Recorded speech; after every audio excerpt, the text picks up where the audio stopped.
وقل جاء الحق وزهق الباطل إن الباطل كان زهوقا. بسم الله الرحمن الرحيم. الحمد لله رب العالمين، والصلاة والسلام على أشرف الأنبياء والمرسلين نبينا محمد وعلى آله وصحبه أجمعين. أما بعد. Esselamu Aleyküm ve Rahmetullahi ve Berekatuhu. Möhtərəm müsəlmanlar, bildiyimiz kimi biz bundan əvvəl keçən dəfədən başladıq Allahın izni ilə. Şeyxülislam İbn Teymiyyə Rahimahullahın Minhacus Sünnə kitabını oxuyub, şərh edib sizlərlə paylaşmağa bacardığımız qədər Allahın izni ilə oradan davam edirik. Keçən dəfə müqaddiməni oxuduq, tanış olduq kitabla, Şeyx Rahimahullahla. İndi isə keçirik birinci fəsildən oxuyub, şərh etməyə və sizlərlə paylaşmağa bildiklərimizi və kitabdan öyrəndiklərimizi Allahın izni ilə. İndi isə keçirik birinci fəsildən oxumağa Allahın izni ilə. Şeyx Rahimahullah buyurur ki: فَأَلَحُّ عَلَيَّ فِي كِتَابَتِي حَزِي حَرَّرِ عَلَى هَذَا الدَّلِيلِ الْمُبِينِ وَقَالُوا عِنْ لَمْ تَفْعَلْ ظُنَّ عَنَّ هَذَا مِنْ عَجْزِ أَهْلِ الْإِلْمِ وَعِلْمِ. Şeyx Rahimahullah deyir ki, onlar bu açıq aşkar azğınlığa, yəni bu kitaba, o Rafizi adamın yazdığı bu batil kitaba rəddiyə vermələrimi məndən israrla istədilər. Sonra şeyx deyir, əgər bunu etməsəm, bu elm və iman əhlinin acizliyinə, yəni haqqı müdafiə edə bilməyəcəyimizə gətirib çıxaracağı üçün çalışdım ki, Allahın izin verdiyi qədər buna cavab verin bu məsələyə. Və annehu qad taraku nusratal haqqi və təqasu an raddə qavli əhli tuğyan.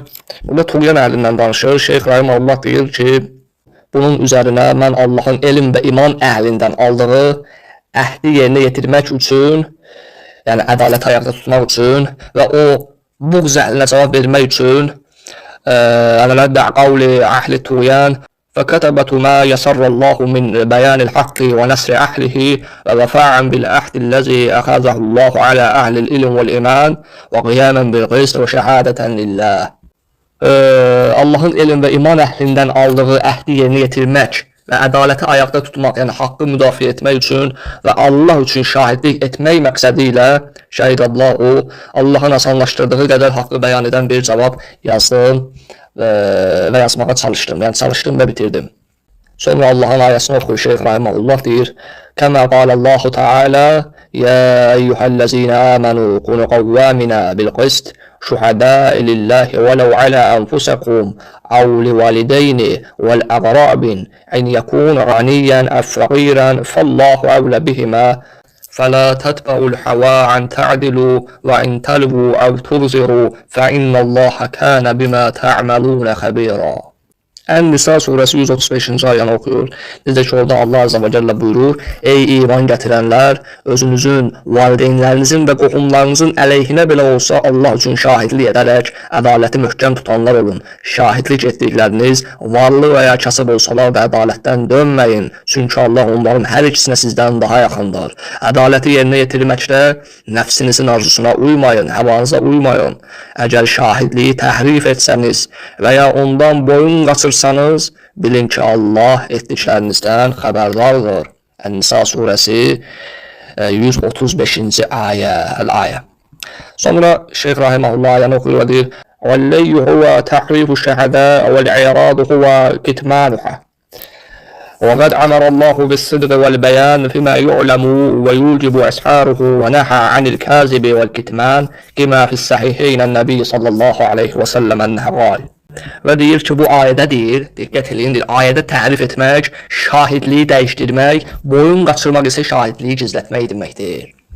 Tərifi də bildirir ki, yəni tərif etməyin. Nisa surəsi 135-dəki o qısa bir sözü, cümləni izah edir. Sonra deyir, Allahın bilinməsi və açıqlanması vacib olan məsələlərdə doğruluğu və bəyanı əmr etmiş, yalanı və gizlətməyi isə qadağan etmişdir. Yəni həqiqəti, haqqı gizlətməyi isə qadağan etmişdir Allah Azza və Cəllə. Sonra Şeyx Rahimahullah Peyğəmbər sallallahu aleyhi və səlləmdən səhih hədis gətirir, deyir: "Alıcı və satıcı ayrılmadıqları müddətcə seçim haqqına malikdirlər. Əgər doğru danışar və malın ayıbını açıqlasalar, alış-verişlərinə bərəkət verirlər. Əgər gizlədər və yalan danışarlarsa satmaq üçün alış-verişlərinin bərəkəti yox olar. Buxari və Müslimdə gələn səhih hədisdir. Necə ki şeyx deyir, Rəvahul Buxari və Müslim. Peyğəmbər sallallahu aleyhi və səlləmdən gəlir. Sonra davam edir şeyx rahimehullah.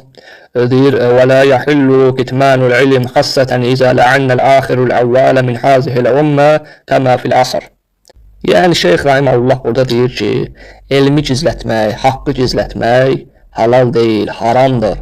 Xüsusilə də bu ümmətin sonrakıları əvvəlkiləri lənətlədiyi zaman, sonda gələnləri əvvəlkiləri xeyirli nəsli lənətlədiyi zaman, necə ki rəvayətdə belə gəlmişdir. Rəvayəti oxuyur. Rəvayəti oxuyur şeyx deyir: İzə la'netil ümmə axiruhu əvvələha fəmən kənə indəhu ilm fəlyushir fəinnəl kətmə lil ilm yevməizin kəmən kətəmə mə'anzəlallahu alə Muhammedin sallallahu aleyhi və səlləm. Yəni deyir, bu ümmətin sondakıları əvvəlkilərini lənətlədiyi zaman kimin yanında elm varsa onu açıqlasın. Çünki o gün elmi gizlədən Allahın Muhammedə sallallahu aleyhi və səlləmə nazil etdiyini gizlədən kimidir? İbn-i Məcə Sünnənində gətirir. Cabirdən mərfu olaraq rəvayət etmişdir. Mərfu olaraq rəvayət edilmiş bir hədisdir. Düzdür, hədisin hökmündə səhih olub olmamasında ixtilaf var. İndi burada belə bir şey var ki, bunu unutmayaq. Şeyx rahimehullah bu kitabda ümumən hədisləri qeyd edib. Sözlərə uyğun olan hədisləri qeyd edib. Doğrudur, çoxu səhihdir. Amma içərisində hökmündə ixtilaf olan, bir-iki dənə zəif olan ola bilər. Yəni bunu bizim qeyd etməyimiz borcumuzdur. Bu ola bilər. Amma eyni ləfzdə və ya oxşar bir ləfzdə, məzmunda səhih hədislərdə mövcuddur. Olmaz sonrakıların əvvəlkiləri lənətləməyi. Hətta xeyirli nəsli heç olmaz. Sonra nə deyir?